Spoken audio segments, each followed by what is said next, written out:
Hello, hello, happy Valentine's Day. Happy Valentine's Day. Welcome to Dr. IYABO's Tea Time Show. My Instagram special today with Ruckey Peniel. Ruckey, I hope I'm pronouncing your name well. Happy Valentine's Day, everybody. Welcome to Tea Time with Dr. IYABO. I'm so glad that you're all here. Welcome, welcome, welcome. Today we're discussing love, of course. We're discussing love.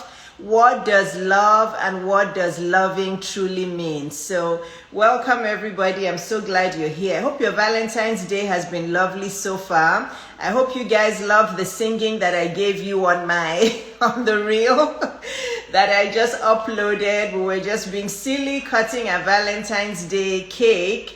And I thought I'd do some singing for you guys to see that I'm multi-talented, that I can sing as well. Or not, I can't sing. My voice is terrible, but I'm lucky I have daughters that can sing. Both my daughters have wonderful voices, so I try to pretend like I can sing like them. So yeah, happy Valentine's Day, everybody. Welcome, welcome. I'm waiting for Ruckey to come on. Of course, you guys know about badges. Yes, so Instagram wants you guys to tip your creators and your influencers that you love what they're producing with badges. So you guys, as you're coming on, I hope that you will support my platform, my influencer platform, my creative platform by buying badges. So if you look to the bottom right corner of this page, you should see an option that says you can buy badges. And what is in it for? What is in it for you?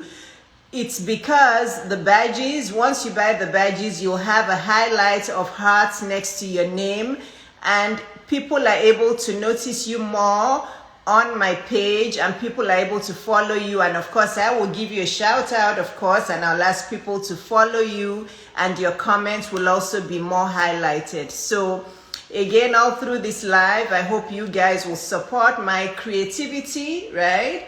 There's no harm in marketing yourself. This is what I teach women to do. If you put value out there and you're rewarded for it, good for you, right? So yeah, so you guys should please support my creative platform by buying badges all through this live. And the icon is on the bottom right corner.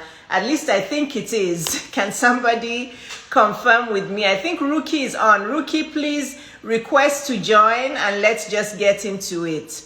Can somebody confirm with me? Dr. Folake, are you on? Please confirm with me that you can see the icon for buying badges. So if you buy a badge, if you buy one for 99 cents, you'll have one heart beside your name. If you buy two, you'll have, oh, thank you, Folake. Thank you, thank you. So yeah, so if you buy a badge, if you buy one badge for 99 cents, you see one heart beside your name. If you buy two badges for $1.99, so all of the, so the 3 badges is $4.99. So of course I'll acknowledge you. Thank you, Dr. Folake. Thank you so much, guys. Guys, I really appreciate you. So this is again another reason why you guys should, start to grow your platform, right? Grow your platform, make sure that you're doing videos, make sure you're going on live so that you'll get to the point where you can start to monetize your creativity, right? So I'm going to bring Ruckey on and we can get on to the topic for today, which is what does love and loving truly mean? Welcome, Ruckey. Please come on.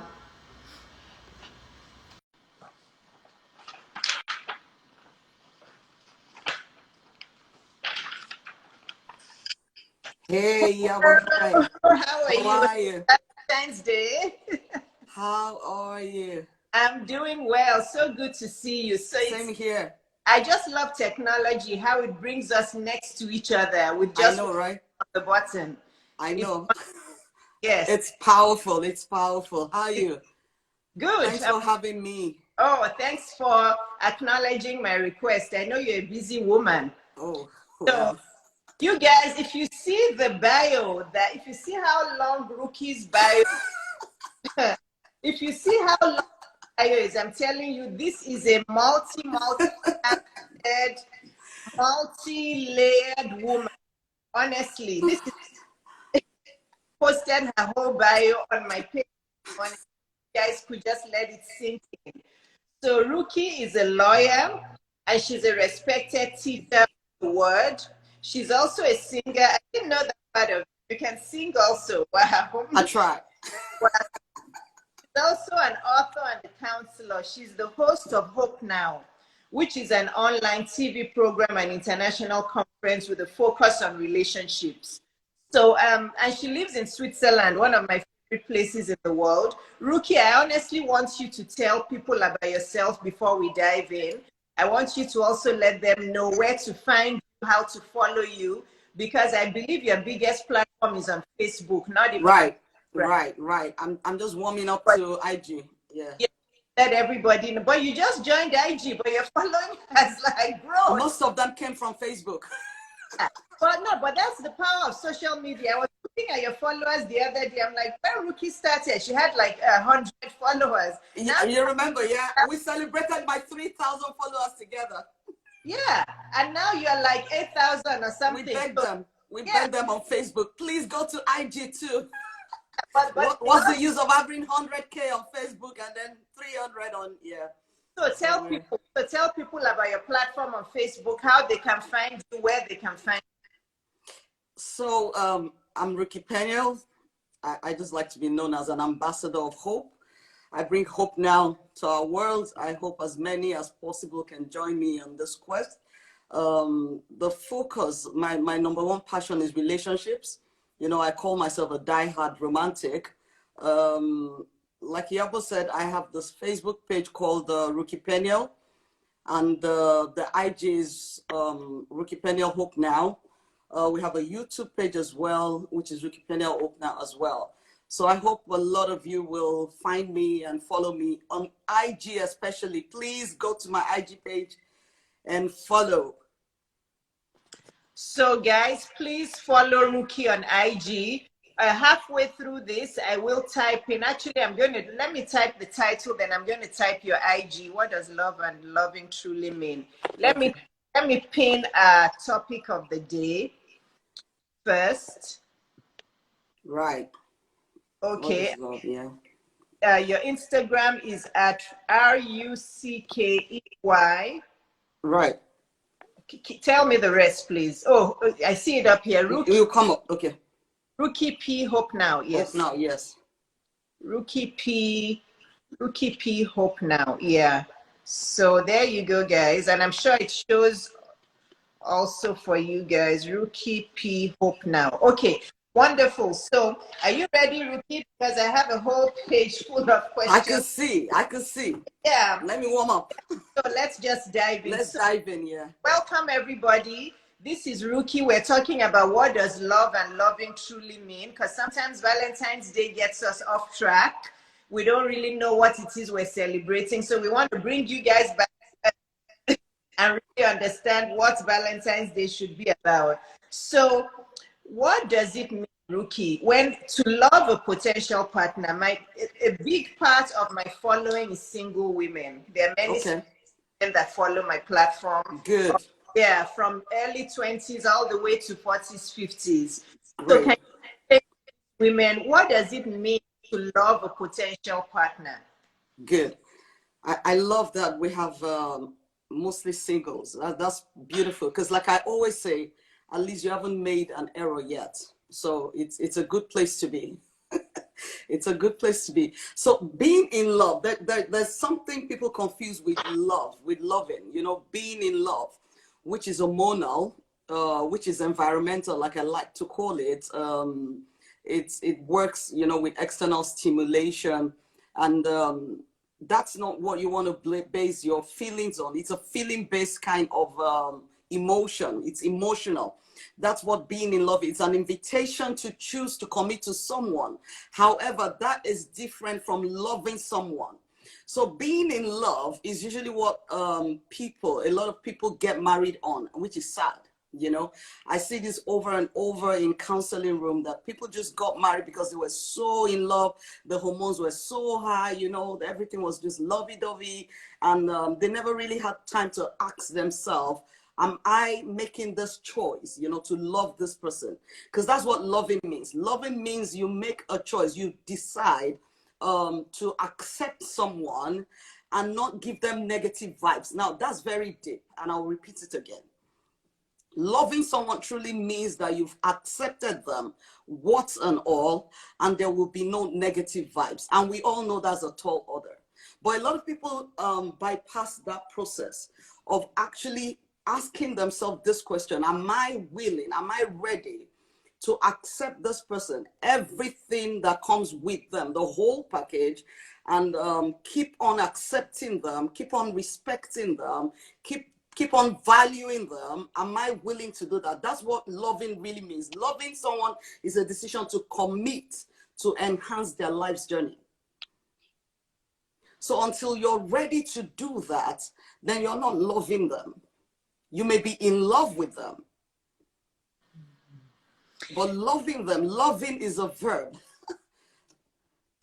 I was writing down all the keywords, Ruckey. Before we proceed, I have a request for you. Do you think you can move your face up? Because I'm going to post this on but sometimes if our faces are not close, very good, wonderful. So you guys, if you're just joining us, if you were listening to Ruckey, I were writing down the keywords. I was writing down the keywords. Single women, when you decide that you want to love this potential partner that you want to meet or that you've already met, you have to accept them, warts and all. And that is very important. So don't think, oh, I like 5% of him. Maybe I'll be able to change the other percent later. I like that he has this big house. This house looks really good. I'd love to move with him. But I don't really like his habits and how talks to people, and but you know, he will change that because you have to accept him all in all. And then she talked about committing to him, enhancing his life, loving him, valuing him. And remember, she said verb. It's an action word. So it's not like you love him on your wedding day, then after that you start criticizing. It's an action. Loving is completely like in motion. So Ruckey, how we know? So this is the first question was about us women, but then how do we know if this guy is falling in love with us? How do we know? There's a whole lot of things you could look for, or you should look for actually. And I wrote that yesterday down. I would like to read some. It's really long, but I would like to read maybe like 3 or 5 points that you should be looking for. You don't want to be married to someone who is not your best friend. That's, for me, that's the number one. Okay. If you don't like the person, if they don't like you, they have to always want to spend quality time with you. So that likeness, you feel it. You know, this person enjoys me. That's one thing that you should not negotiate as a single person. If he does not enjoy being with you, if you can't say, this is my best friend, whatever love is showing you is not solid. Is like I said, it's temperamental, it's emotional, and no marriage works on that, because that's very temporary. It has to be that this person appreciates you, enjoys being with you. They've seen you through summer, they've seen you through winter, and they've seen you at your best and at your worst, and they love being with you. When you can ascertain that, then that's the number one sign that yes, this person is definitely in love with me. They're very caring about you. They're willing to take time out of their busy schedule to care for you. For example, you call in and you're like, I have headache and all of that. I'll just take something. But 1 hour later, he calls back to check on you.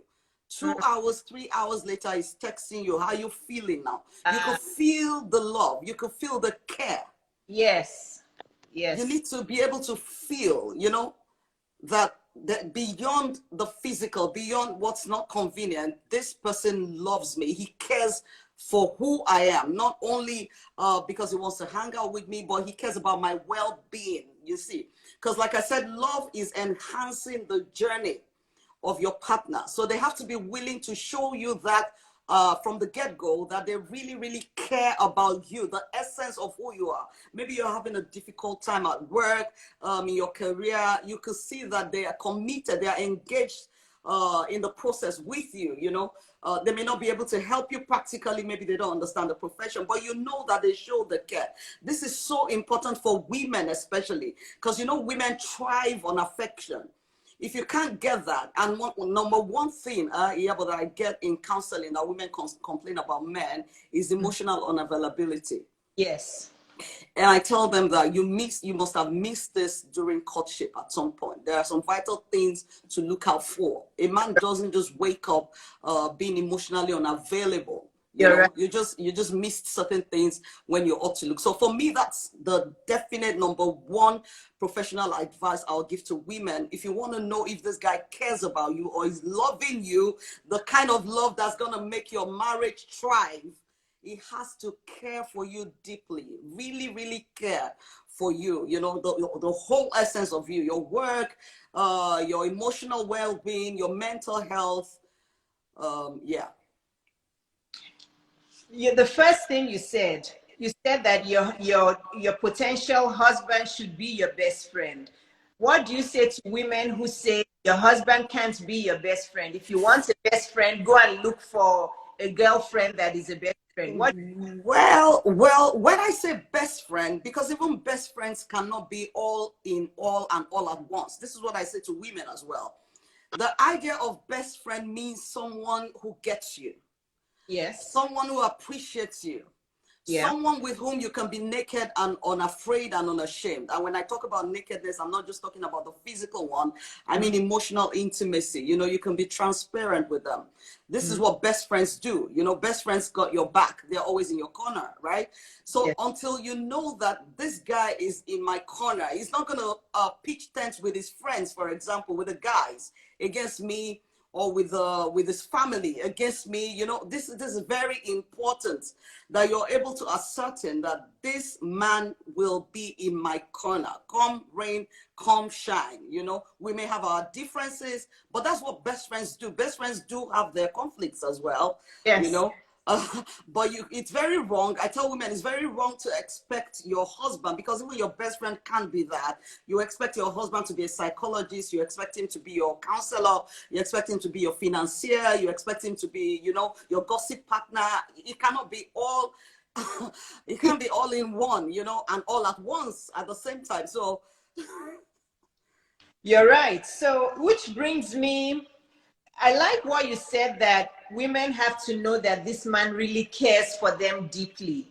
Sounds easy, Ruckey. It sounds it's not. Yeah, I know. It sounds easy, but a lot of women still miss that, because I heard this thing you said that women, if you're saying that you're married and your husband is emotionally unavailable, that means that when you were courting him, he was emotionally unavailable, but you didn't pick it up. Yes. A lot of women don't pick it up. This is what causes problems. So you know why? Why? Because of neediness, you see. I'm hoping we get there at some point. Because of neediness. A lot of women are just so desperate to be with someone, with anyone. So the first guy who shows them that attention, you know, it doesn't matter if it's just like little teeny weeny, you know, attention. It's just fine. They just settle, you know. And it's just neediness. Why are women so needy? Because I see that too. I see it in my work with coaching. Why are women so needy? I believe it's lack of education, and that's why I'm very proud of what you're doing, of what we do. It's lack of education, because I mean, it resonates with me. I was once like that. I wish I could tell everyone I just became the way I am overnight. Like most women too, you know, I struggled with self-esteem, with vision, with all of that. But as soon as there was that mental shift, I believe that this is what most women need to know. There has to be that mental shift of who you are, what you're supposed to be in life. And then you realize I'm actually okay by myself. And that's the best place to be to attract a quality partner. So I know you said you were there before. We're saying that women are needy. How can they begin? So, because the thing is, some people who are needy don't know they're needy. That's the problem. you know. I wish we could talk about all of the signs of neediness. But Yeah, that's a very big one we talked about already. A yeah. very big one is you're willing to settle. You know, I'm going to tell you one of the biggest eye opener for me, a wake up call, was a guy who was a colleague who told me, you know how women, you don't know who you are. I was a young lawyer. I guess I was doing okay as a single Yeah. mom. And he looked me straight in there. I said, please, Ruckey, promise me one thing. I said, what? He said, don't you ever sell yourself short. You're Yeah. phenomenal. Yes. And I'm telling you the truth, I'd never thought of myself that way. I was just praying like a single person. Oh, Lord, please just send me a man, any good man will do, you know. And he says, don't sell yourself short. The kind of woman you are, you're very phenomenal, you know, don't sell yourself short. It took a guy to tell me that for me to start to get to know me. So a lot of ladies don't Yes. know themselves. They don't know their potential. They have no value for themselves. You know, I always sing jokingly Whitney Houston song, the need to love yourself is the greatest love. It all starts with you. It all starts with you, you know. It all So, starts with you. so you feel that the way we can get this out into more and more women is to be the example, right? To keep Be the speaking. example, To, educate them, yeah, keep because speaking up, keep speaking out. Yeah. yeah, if they don't know they're needy, how are they going to fix the neediness? Yes. So that is it. So You're women, needy if you're waiting for a guy to make you happy. yeah. So women, again, sometimes I feel like we women like myself and Ruckey are broken records, but I guess the more we But say, it's just the truth. And yeah, because I've been there, so we've I'm all telling been you there. the truth. So even the video I posted today, live, I said it. I said, if you don't love yourself, you can't love other people, and other people can't love you. They can't. Yeah. So women, and one major thing is follow the right people.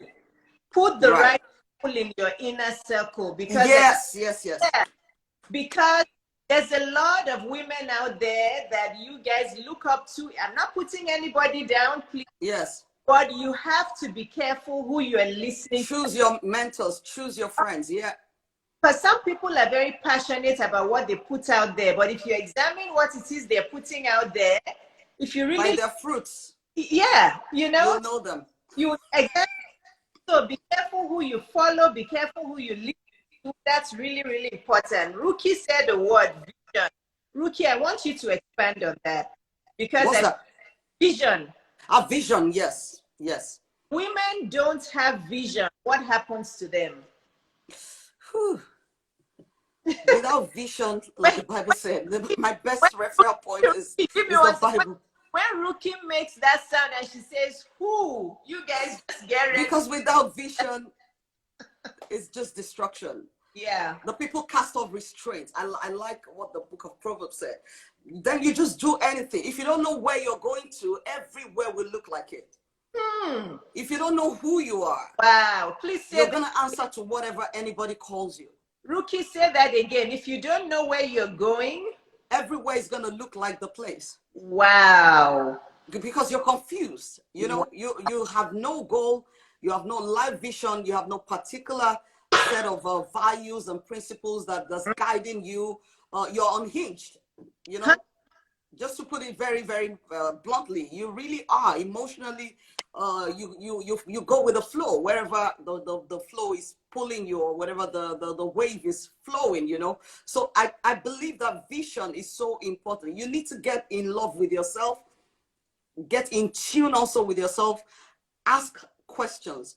Who am I? What makes me tick? Mm-hmm. You know, you need to be a student of yourself. What do I want from life? What do I want to happen to me in the next 5 years? How can I get there? This is how to cast vision. You know, you just go quiet, go into a meditative position, you know, gently asking your creator with your mind a lot, that what am I supposed to be on earth? What am I supposed to achieve on earth? You know, get to know yourself, discover who you are, discover what makes you think, how can you add value? Because that's what vision is all about. Vision is about, you know, contributing your own quota to the world view, you know? So how can I add value to my environment, for example, or my family? You can start with your family. How can I add value to my family? What can I do to make a difference? That's the beginning of casting a vision of your life. And once you know vision, the thing vision does, I tell people, is it already helps you to filter out what does not belong to that vision, including relationships. You know, so it's like a compass. It guides you, it guards you as well. Yes, yes, yes. It protects you. This is why I love Ruckey. You see why I saved Ruckey for Valentine's Day? You see why I saved her for Valentine's Day? As you're talking, I'm getting goosebumps, because if every woman listen to the replay of this video when we're done, won't their lives just absolutely change? It will. Right? I can assure you, mine changed when I started living like this. So vision, life purpose, adding value to other people's lives. That is what loving means. Today we're talking about loving. Yes. That is what loving means. It's yes. Adding value, right? Yeah. Yes. Adding value and having that vision. Some of you keep on carrying your vision from one year to the next, to the next. I challenge everybody who is on this live now and who's going to watch the replay that every time we say it's time, have you been putting all of them into action? Because it's one thing to come on and watch the tea time, but if you log off after 1 hour and you're back to where you are and you don't put on your walking shoes, I'm not saying it literally, but you don't put on your walking shoes and start going and get up to it, up to that vision, then next week you come to another tea time, next week you Ruckey's show, and you keep on listening and consuming. But you don't do it, then it's a waste of time. And then, but you guys come up. I wanted to ask one thing before we go back into relationships. As per the neediness, Ruckey, as per being needy, as per being in the right circle, having the right mentors, what about women who will give you every excuse on the face of the earth for not having a vision or for not, because we're telling them, move ahead, open the door and start to, you know, work on this vision. But women, if I ask all of the ones on here now, they would have some excuse or the other for why they can't have that vision. I always have a word for this set of people. The first thing I ask is, are you happy with your life now? And they say no. I said, well, you're going to keep having the same results you're getting, except something changes. You know, it's a lunatic who keeps doing the same thing and expects a different result. So until you break that chain, until you break the circle and get down to work and do it, nobody's coming to rescue you. Nobody's coming to save you. You are your own savior. Walking with God, you will have to get up and do something. It's just simple what I tell people like that. Nobody's coming to save you. No manna is going to fall from heaven. Nothing special. No lightning. No nothing. Until your attitude changes. Until you wake up, roll up your sleeves, and get down to work to change your destiny. You are the architect of your faith. And it's true. You guys have heard it. I don't have to say it again. Moving on. I'm going to take somebody's comment up here. Guys, you have Ruckey here today. Please ask all the questions you have. I can multitask, ask Ruckey, read your question. Please, I know you guys, a lot of my regulars are here. I know the ones that should have relationship questions. It's fine. Don't worry about judgment. Don't worry about what people think. That's another thing. Women, we're true. I've been there where I was concerned about what people say. It doesn't matter. What they do. They don't live in your kitchen. That's what I say. You know, they can judge you as much as possible, as long as they're not in your bed and they're not cooking in your kitchen. Know their business. Take care of yourself. You have Ruckey here. Ask me the question so that I can go and Ruckey Chinelu said here, when we were talking about men, that you can tell men that are not emotionally available. She says some of them put on the show, they pretend, then when they get married, they turn 180 degrees. What do you say? Right. That's right. I do know that when I speak in generalizations. I do know that there are some exceptions to the rule. There are some guys who, you know, put up a front while you're dating, and then, but you see that there's always a way round. There's a hack to any guy who is emotionally unavailable. You need to find out if you know that they truly love you, because that's where it's coming from. Some guys have trapped ladies into marriages for some sinister, you know, motive or whatever. Yeah. That's not what we're talking about. If you can, you know, find out that he loves you, if you can testify, you know, that this guy really loves me, he genuinely loves me, he just has some availability issues, you know, emotionally, then you need to get to the root of it, because for all you know, he might have some background issues, you know, he might have some mental health issues, he might have some emotional brokenness issues, he might have a lot of things. It will be your duty at that point to get him into counseling, you know, or you go into counseling yourself, and you might be able to help salvage his emotional unavailability issues. But I mean, for that one, then you definitely will need therapy or counseling or help, you know, if it's something that you've seen that he can be emotionally available, but then after marriage, and I will tell you something, ladies, the most common reason that guys do this, and I've handled a lot of this kind of cases in counseling, the most common reason they do it is when they start to feel disrespected by their wives. This is their most common, because I always have the pull-out session, and I ask the guys, I'm like, You're right. surely you can show your wife some affection. It's like, no. If I keep showing, if I start showing again my weak side, you know, she knows how to get me on the wrong side, and it's my defense mechanism, you see. So most times it's usually because of something as well that maybe you're doing or not doing, but then that's not an excuse for emotional unavailability. Like I tell the guys, they need to learn to handle issues as grown men. So that's why I suggest counseling for such a case. I do know that there are some men that may have shown emotional availability during courtship, but then after marriage they change. Yes. You know. Yeah.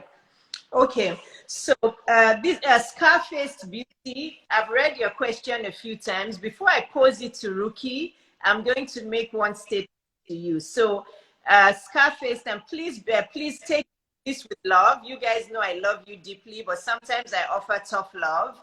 What advice will you give to me? I mean, an emotionally and verbally marriage.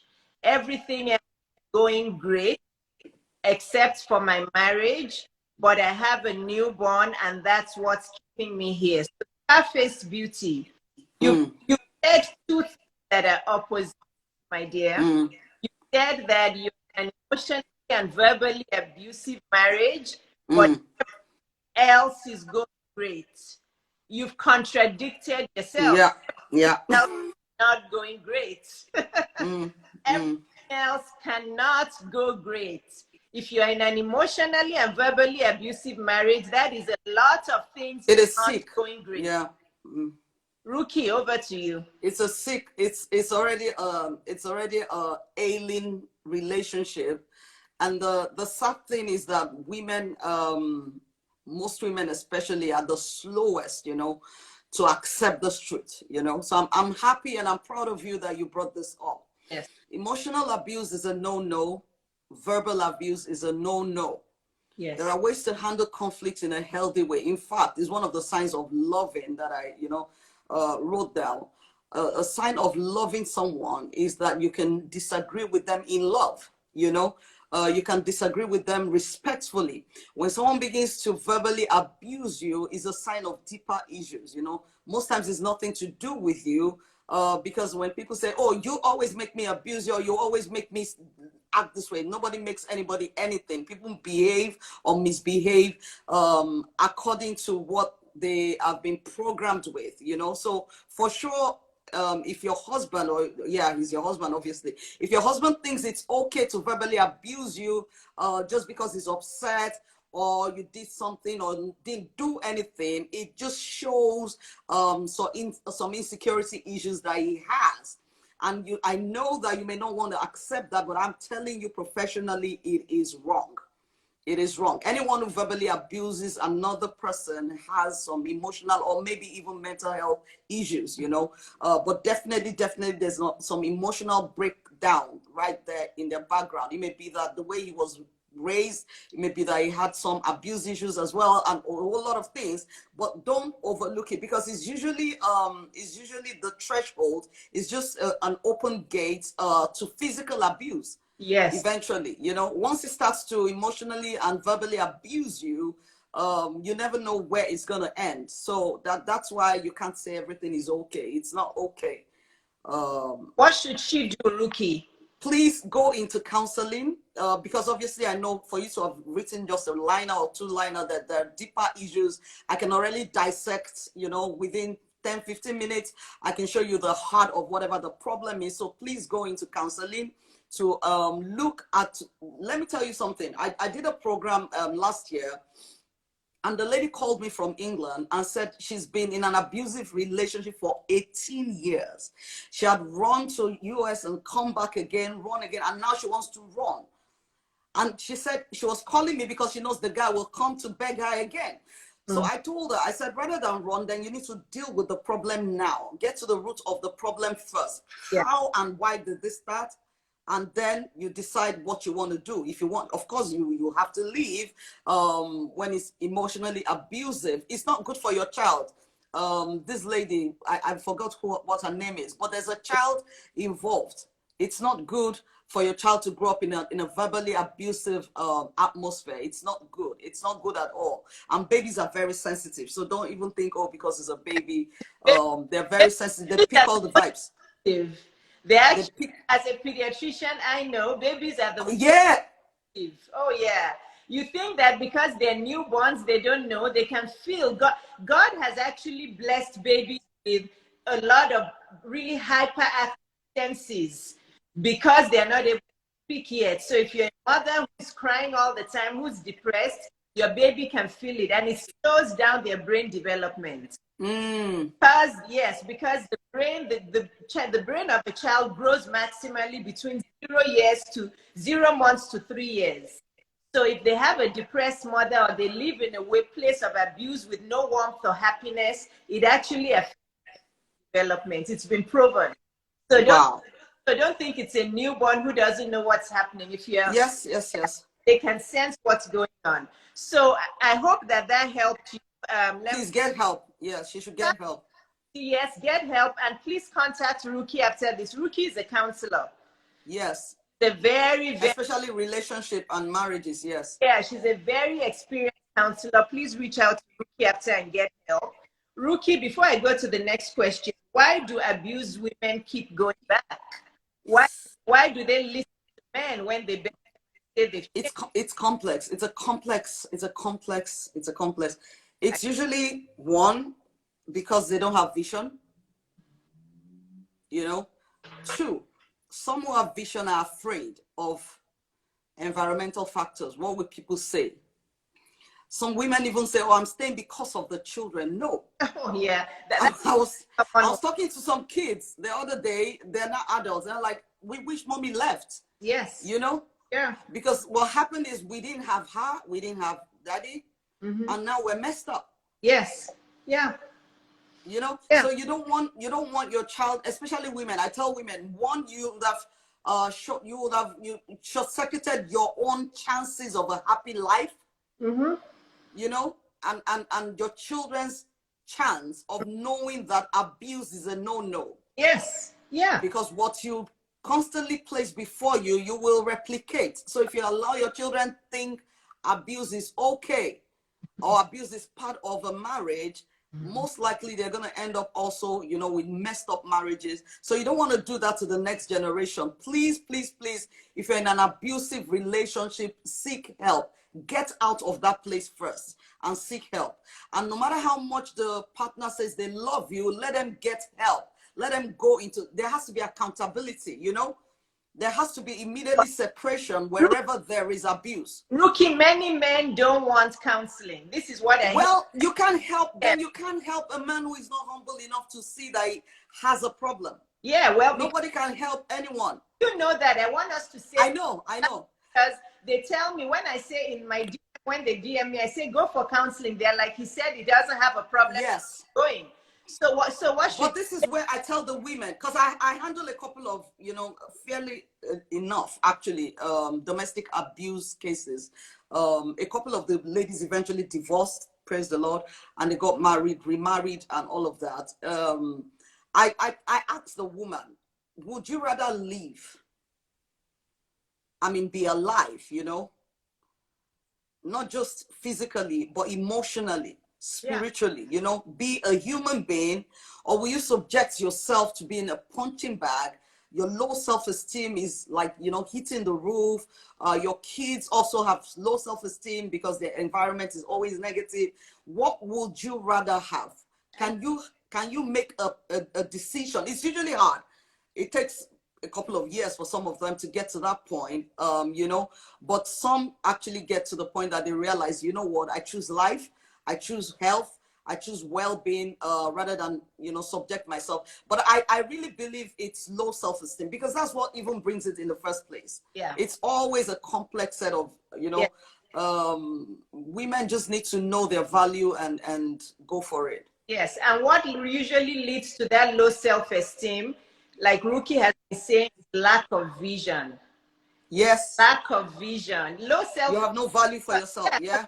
We say low self-esteem, the first thing people think of, oh, I'm not pretty enough, I'm not beautiful enough. If I was, or financial issues as well, yes. Financial. Some people think, oh, he pays this. I'm like, you can make the same money. Yes. Oh, I love you so much, Ruckey. I'm writing. You can maybe more even. Do you get maybe more? You'll never know what your potential is. You'll never know until you go out there and be, courageous. You have to be a courageous woman. If you're any woman here and you're listening to us today and you're going through abusive relationship, you won't be the first single mom. You won't be the last. Look at me. Look at me. Look at you guys look at. You'll be fine. Like, oh, she's 50, she looks young. When I look at my pictures, peace of mind. Let me tell you something. When I look at my album and my pictures when I was in my 30s, I look like I looked like I was 50. Now I'm aging backwards because I was stressed out. And let me tell you something about leaving your kids too long in marriages. If I could go back and do my life, I would have left that marriage long before. When I started seeing the fighting and name calling, I should verbal abuse. Oh, I should have left because my older daughter experienced too much of the verbal abuse. And God's grace, it's with prayer and by God's grace that I'm praying upon her life. Healing, yes. Yeah, because she saw, and this is me being very transparent because I want to help people. I love that. I'm getting goosebumps as I'm saying it. I love that. I love that. Yeah, I love that. But people who know me well are on this life. Claire is on this life. She knows what I'm talking about. I write it in my journal that God, if I had known, if I was wiser then, I would have my marriage 10 years earlier. Or, much earlier when my kids were younger, because my older daughter, one day she yelled at both of us and said, you guys, stop calling yourselves names. If you can't get along, just get a divorce. You know? So I'm warning you women out there. You say you're staying because of your kids. There was one woman I spoke to the other day. She and her husband have been living in separate bedrooms. She lives in the basement. Her husband lives in another part. Their kids are teenagers. I was talking to her live and she brought on her daughter to talk to me. I could see the depression in the girl's eyes. And she can't tell. She's like, oh, they're fine. They know I said, they're not fine. I said, this girl I'm looking at, I'm a pediatrician, there's sadness in her eyes. Of course. She knows that you and her dad don't get along. You guys are not happy, yeah. You live in separate parts of the house. So women, you keep saying you're staying because of the kids, you're staying because of the kids. You're destroying these kids. I'm warning you, honestly. It's true. Please listen. I can agree with you 200% and actually even concur. It's true. It's really true. Don't subject yourself, women especially, don't, because like I said, women are the thermometer, and the thermostat. It's all in your hands, Yes. You can make that decision today that, you know what, I'm stopping this train. Yes. and getting help. And once you do that and the guy knows you're serious, it will shock you. Maybe that's all you need to do to even get him to get help. And if he doesn't get help, then it's fine. Yes. You know, Yeah. but get help for yourself and get your life together for your kids' sake. Please, please. Abuse is not verbal abuse, emotional abuse, financial no abuse is good I'm in marriage. telling you, none of it is good. And like Ruckey said, we guys, we underestimate our power. This house I'm living, Yes, it's fear. It's the I fear. got married. You can see with how it looks nice. Yes, I worked hard by myself to buy myself my own house. Yes. God gave me the opportunity to do it. So you women, Amen. underestimate what it is you can do. Righto. You cannot stay with the man that is abusing you because of money. You have the potential to earn money. You have the potential to earn money. So I hope that I will really want this live to help a lot of, and I hope, I'm praying to God by God's grace that all you women that DM and more women that are going to listen will let this live sink. So Ruckey, let's move on. Everybody who's on this live, please, please, yes. And the real answer is my mom's friend's son started doing drugs because the parents were always fighting. Yes.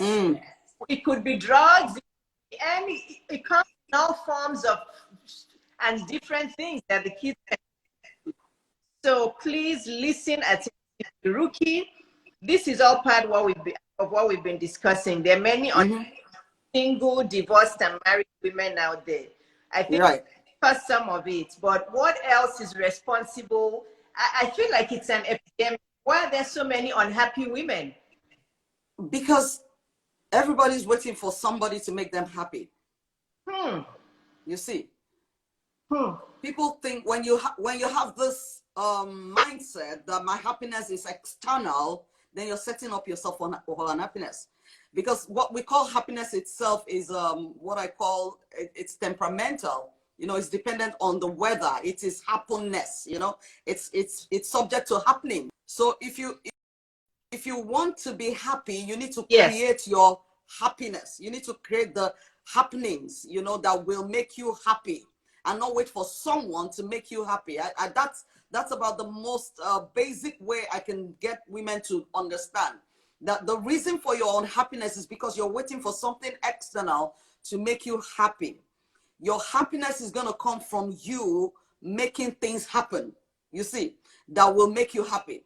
So happiness, I always say, comes from the word happenings. This is my coining. If you want to be happy, then create happenings that will bring joy into your life. Create situations that will bring joy into your life. Get to know yourself. Serenade yourself. Take yourself to a spa. Take yourself on holiday. I go on holidays. Go on a retreat. Enjoy your life. Be yourself. You know, be your own best cheerleader. Appreciate yourself. Talk well about yourself. If you want to be happy, create happenings for yourself. Yes. That is a quote. I love it. It's true. Ruckey, that's a quote. I'm going to make it into a quote. Thank you. Thank you. I'll copy it. I'll post it. But it's true. You need to create. I say it a lot in counseling. When you say, oh, I'm no longer happy in this man, I said, yeah, because you don't want to be. If you want to be happy, create your happenings. It's in your power. Take yourself on a holiday. Yes.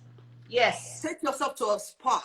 Go make your nails. You know, do something for you. Yes. Yes. No human being is responsible for your happiness. You are your own happiness. Amen. You want to be happy, create happenings for yourself. Amen. Because the person you're waiting for to make you happy also needs to be happy.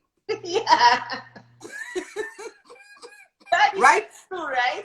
The man that you're expecting to make you happy is also unhappy. He's expecting you to make him happy. So who's going to make who happy? That's what guys tell me. Why do you hang out with your friends at the country club? Yeah, because every time I come home, there's always sadness around. Yeah. Like, she was waiting for you to make her happy, you know? She was waiting on you. Yes, yes, yes. So somebody forgot to tell someone, I'm waiting for you to make me happy.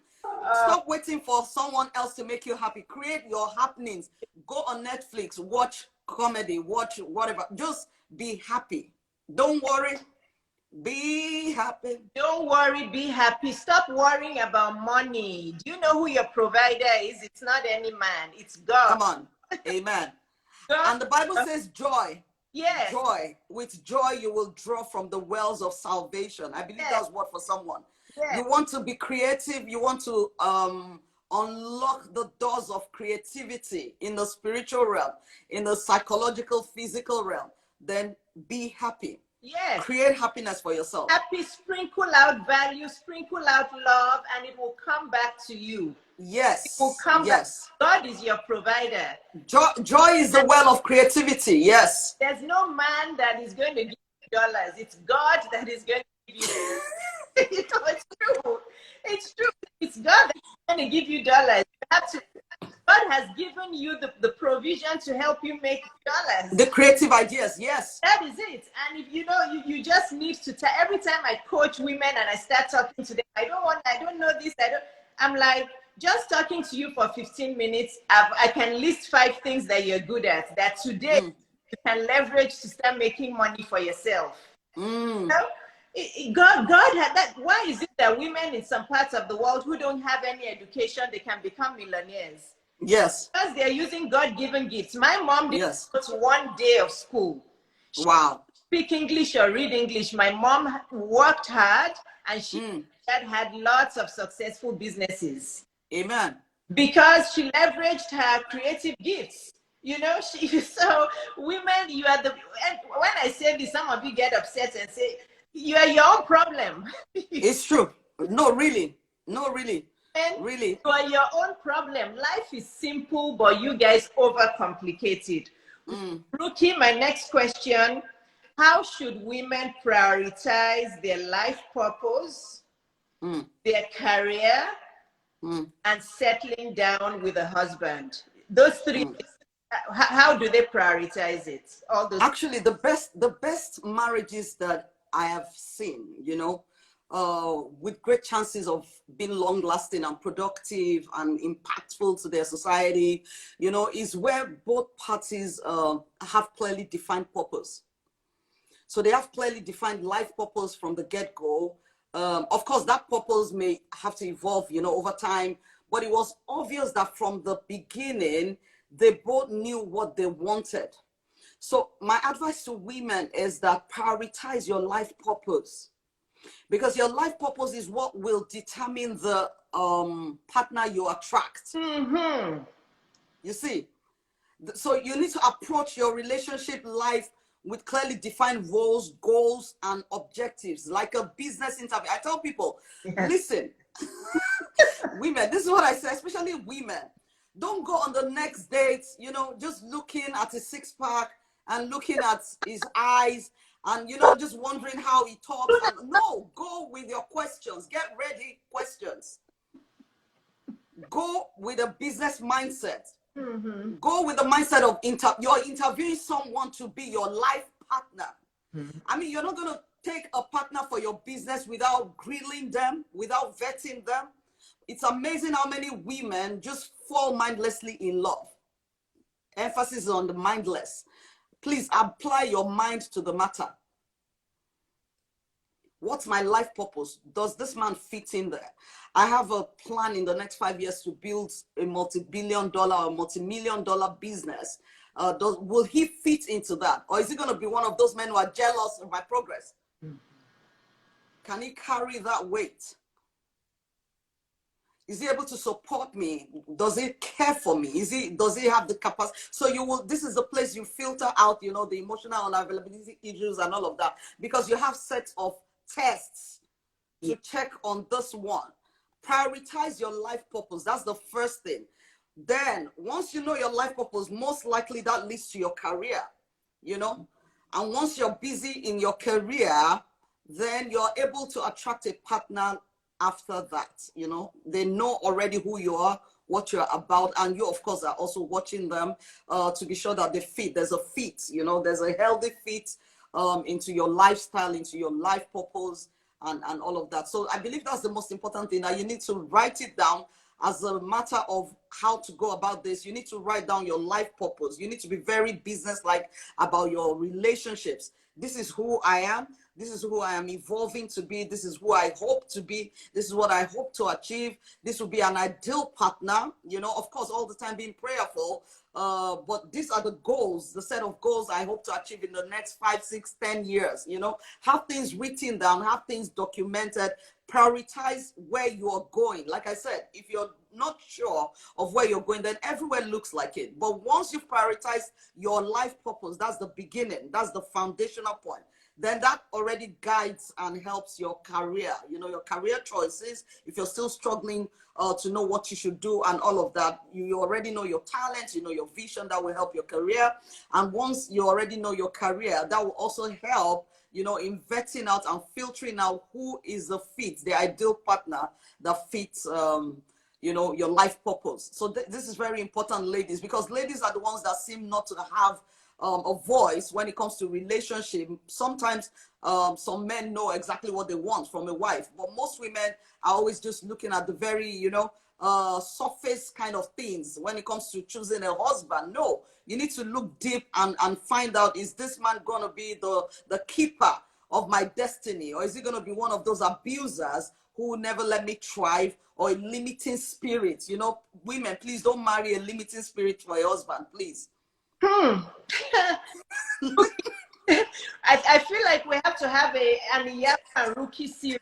Honestly, I like the vibe. Yeah, I really like the flow. Honestly, I feel like that. Having talked about career and all of that, everybody who's on this live, please buy.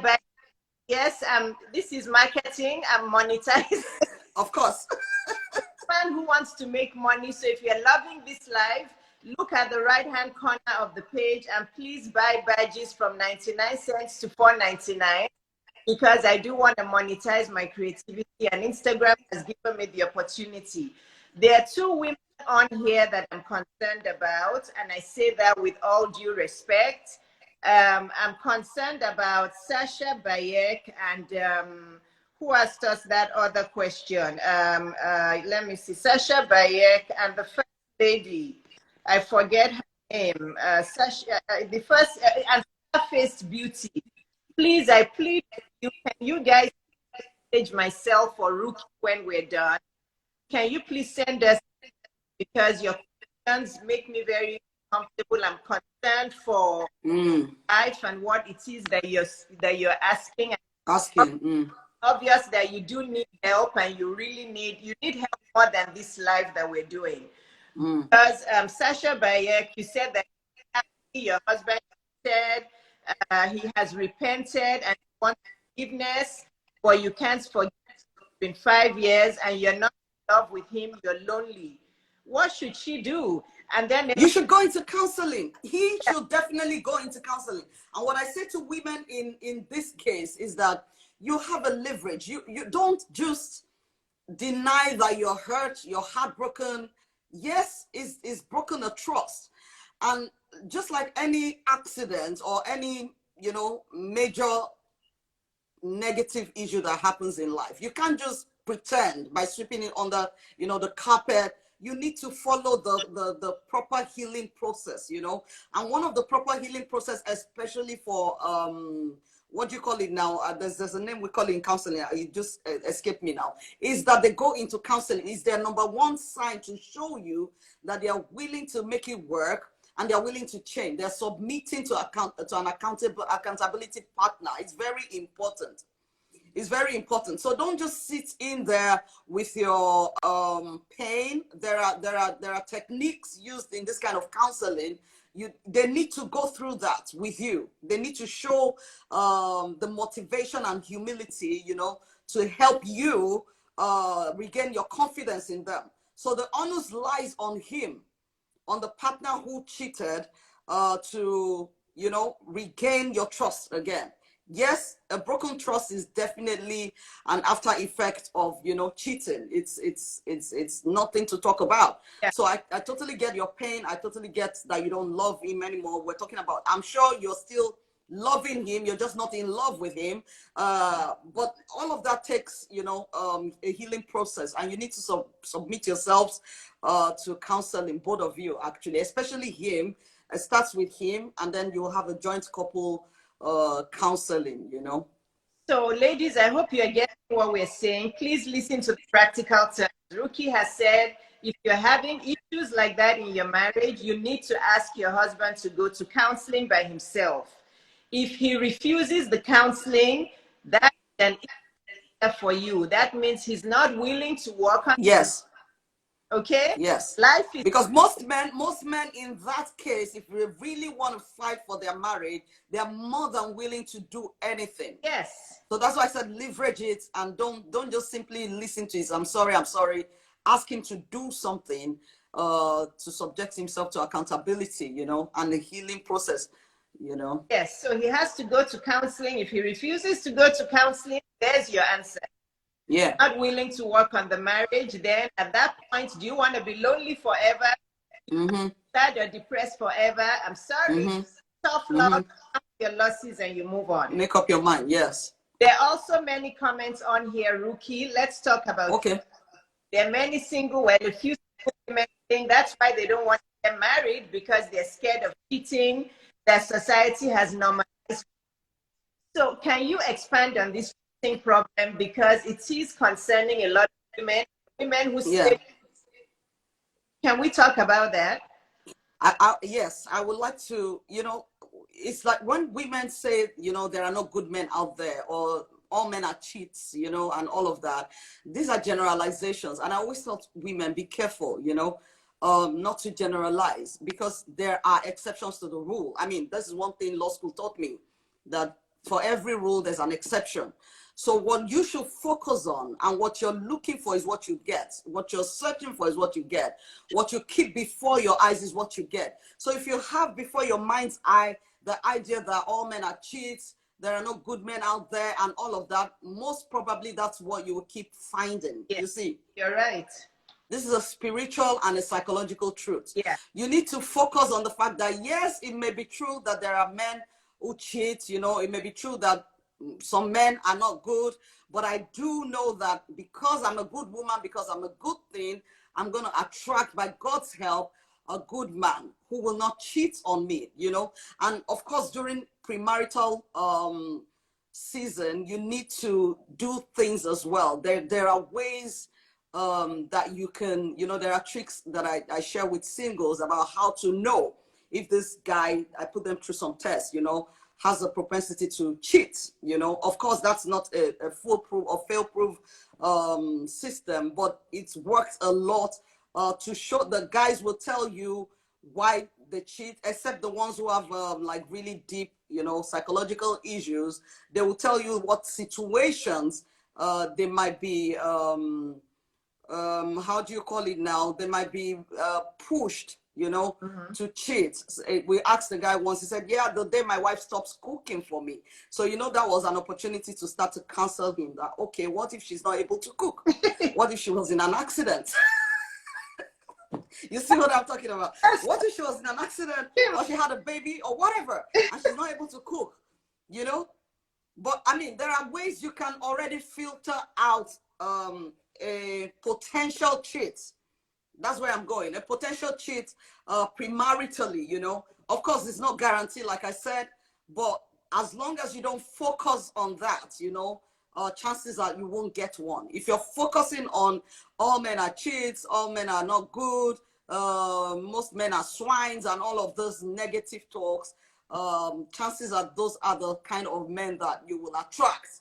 But if you keep speaking the right things to yourself positively, focusing on the fact that even if there was just 1 in a million man, yes, who is going to be faithful, that will be my man. Yes. You see, so you need to have that positive mental attitude to attract that kind of a quality man to yourself. Don't operate with fear, because this is fear-based talk, you know. All men are cheats, all men, well, most men might be cheating, but my man will not cheat. Yes. My man will love me. My man will be satisfied with me. So you need to start to speak to yourself positively and focus. And then when you have friends who talk those kind of trash talk, please, they are not your friends. They are not your friends. Your circle is everything. You cannot rise above your circle. if the circle you're in is a circle of negative talkers and losers, I'm sorry, that's what your life is going to end up being. And if you don't want your life ending up like that, then please change your circle. I'm very unapologetic about it. I tell women, please, it's better to be alone. Yes. Yeah. Yeah. It's better to be alone. Yes. And surround yourself with godly and focused counselors and mentors, you know. And optimists. There's a lot. And yes, positive thinkers, yeah. Optimists. And this is what Ruckey is saying is super important, guys. It's super important because, and this is why I say I don't like the pack mentality. I use that statement a lot. I'm like, it's only wolves who move in packs. I don't mean that you shouldn't have a good self. It's true. But if you're a woman who just belongs to some group of women and they're getting all sorts of negative talk all the time, all men are this, it's a lie, you can never make of money, it's a lie, you can never, oh no, it's a lie.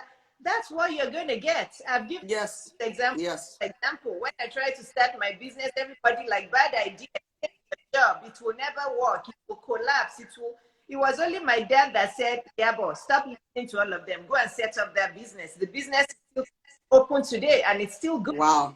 So you guys, that's why I say drop this pack mentality. You have your own within yourself. I'm not saying you shouldn't have friends. Have friends, but have friends that speak the power of God. Every promise is in the Bible. Right. I just read the Bible and God tells me what I'm capable of doing and I get up and I do it. If a human tells me I can't do it, I'm like, it's not. I know it's not true. Yeah. So women, it's the people you're moving around with. But we're going to wrap up because it's been over an hour. But Ruckey, I want you to summarize to women so they can live with a good mindset and a serious mindset about what does love and love truly mean, please. So love, I like a definition that I came in contact with some years ago, 20 years ago. Love is a conscious decision made about someone based on the knowledge you have of them. So you cannot genuinely say you love someone except you know them, except you've known them. You know everything. You know all the basic things about them, their strengths and their weaknesses. That is love. And then loving is your conscious decision to add value to their life, to enhance them, warts and all, negativity and that's a tall order.